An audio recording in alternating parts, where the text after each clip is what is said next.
Le tabernacle était à Gabaon, ainsi que l'autel qu'avait fait Betsalel.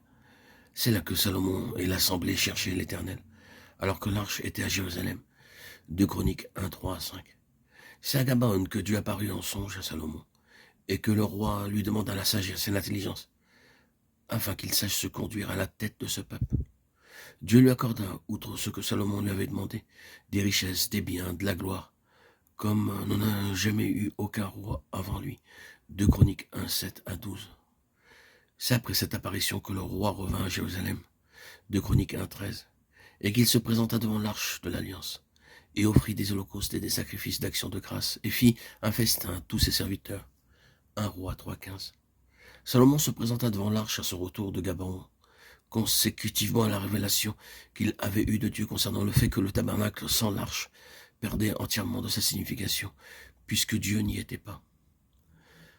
Qu'en est-il en ce qui nous concerne, nous le peuple de Dieu? Nous pouvons être très nombreux, avoir de nombreux services et beaucoup d'activités. Mais si l'arche ne se tint pas au milieu de nous, ce sera la pauvreté et la stérilité. Dieu quitta Shilo parce qu'il n'était pas honoré parmi son peuple. Il n'était plus consulté, ce n'est plus lui qui conduisait. C'est pourquoi sa voix n'était plus entendue entre les chérubins. Est-il celui que nous consultons? Est-ce près de lui que nous nous enquérons? Avons-nous vu, comme Salomon, que la maison sans le Seigneur est une contradiction à la pensée de Dieu? Car cette maison est pour lui, et c'est lui qui l'a bâtie. 1 Chroniques 29, 1. Je bâtirai mon église, Matthieu 16, 18. David avait la révélation de l'ordre divin dans la maison de Dieu aussi. Sa préoccupation première fut de ramener l'arche à Jérusalem et d'établir devant Dieu un service continuel de louange et d'action de grâce. 1 Chroniques, chapitre 16. La situation du peuple de Dieu en ces jours est à bien des égards celle de Shilo. Combien nombreuses sont nos assemblées locales, mais où est l'arche? 3 évidences qui caractérisent la présence du Seigneur au milieu de son peuple. L'adoration, la voix de Dieu est entendue. Il est celui qui conduit et gouverne, c'est lui qui est consulté et qui donne ses directives.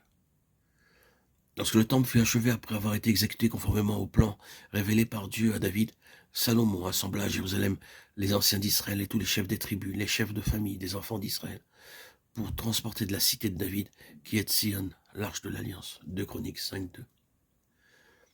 Les sacrificateurs portèrent l'arche de l'Alliance de l'Éternel à sa place dans le sanctuaire de la maison, dans le lieu très saint, sous les ailes des chérubins. 2 Chroniques 5, 7. Bien que le temple lui ait été construit selon le plan révélé, la gloire ne vint que lorsque l'arche fut mise à la place assignée par Dieu. Salomon établit le sanctuaire intérieurement au milieu de la maison pour y placer l'arche de l'Alliance de l'Éternel. 1 Roi 6, 19.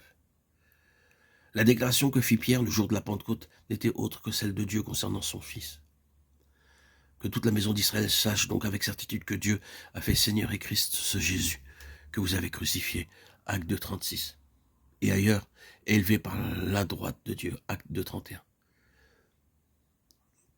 Cette élévation du Fils de Dieu sur le trône doit avoir sa contrepartie en nous. La place donnée par le Père doit devenir une réalité en nous. Christ doit avoir la prééminence. Ce qui est vrai dans le ciel doit avoir sa pleine expression dans son Église. Comme les sacrificateurs portèrent l'arche à la place désignée par Dieu, de même nous devons établir et introniser Christ. C'est ainsi que le Saint-Esprit accomplit en nous ce que Christ a accompli pour nous. La gloire de Dieu ne se manifestera que si nous l'invitons à prendre possession de sa demeure pour y régner, gouverner et conduire, si délibérément nous lui ouvrons notre être tout entier et l'établissons comme notre roi et notre Seigneur, que nous nous prosternons et nous subordonnons à lui, afin qu'il fasse de nous ses instruments pour accomplir sa volonté. Lui seul peut nous montrer comment édifier sa maison spirituelle, et alors que nous demeurons soumis et obéissants, il nous enseignera ainsi en premier lieu que nous avons à l'établir, ensuite le laisser gouverner. Il s'ensuivra l'unité spirituelle, l'adoration et la gloire remplissant la maison de Dieu. 2 Chroniques 5, 13, 14. Lève-toi, Éternel, viens à ton lieu de repos, toi et l'arche de ta majesté. Psaume 132, 8. Que ce fardeau soit sur nos cœurs.